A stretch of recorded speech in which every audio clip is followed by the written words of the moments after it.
We begin with the tragic update to the missing Florida mother we first told you about last week. Officials tell us that Cassie Carli was found in a shallow grave in an Alabama barn. Her ex-boyfriend, who is a suspect, is already in jail. 80 Your Side's Nico Clemens starts us off tonight in the Tampa newsroom with the very latest. Nico, good evening to you. Hey, just an absolute tragedy for this family, and especially Carli's 4-year-old daughter, who will now grow up without a mother. So it's not the ending that we wanted. A heartbreaking end to a week-long search for Cassie Carli.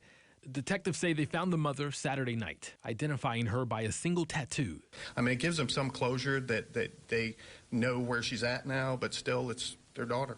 I mean, you know, daughter and sister, and it is terrible. The Santa Rosa sheriff says Carli's ex-boyfriend is connected to the property where detectives found her. He's charged with tampering with evidence and giving false information. The sheriff says he is not cooperating. It's your baby's mother, and she's missing, and you're not going to cooperate with authorities. That's kind of telltale. Carli's family says she has shared concerns about her ex-boyfriend for some time. She's always said, if something happens to me, it's him. And the family still with more questions than answers. I think we have a great case, and I think he's either going to spend the rest of his life in prison or he's going to get the needle. So hopefully the needle. The sheriff and the state attorney anticipate more charges after an autopsy is performed. That happens tomorrow. In the Tampa newsroom, I'm Nico Clemens, 8 on your side. Strong words from the sheriff there, Nico. Thank you. Cassie Carli's disappearance and today's grim news is a story we've been following closely on our digital streaming platform, WFLA Now. This afternoon, I sat down with JB Buno about his conversations over the past week with the Carli family.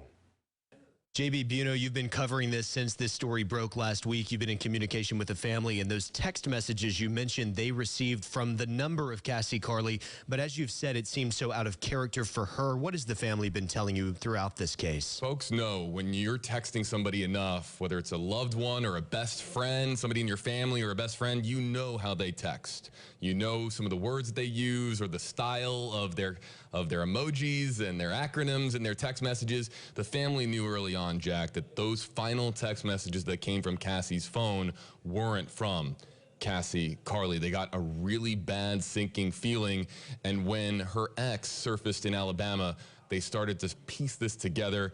And here we are today with the discovery of her body. It's been tragic, and people around the world have been commenting on this story, sending prayers to the Carli family. And that's what's so unique about WFLA Now. You hear from people all around the world. What has the reaction been from then up until we got this news today?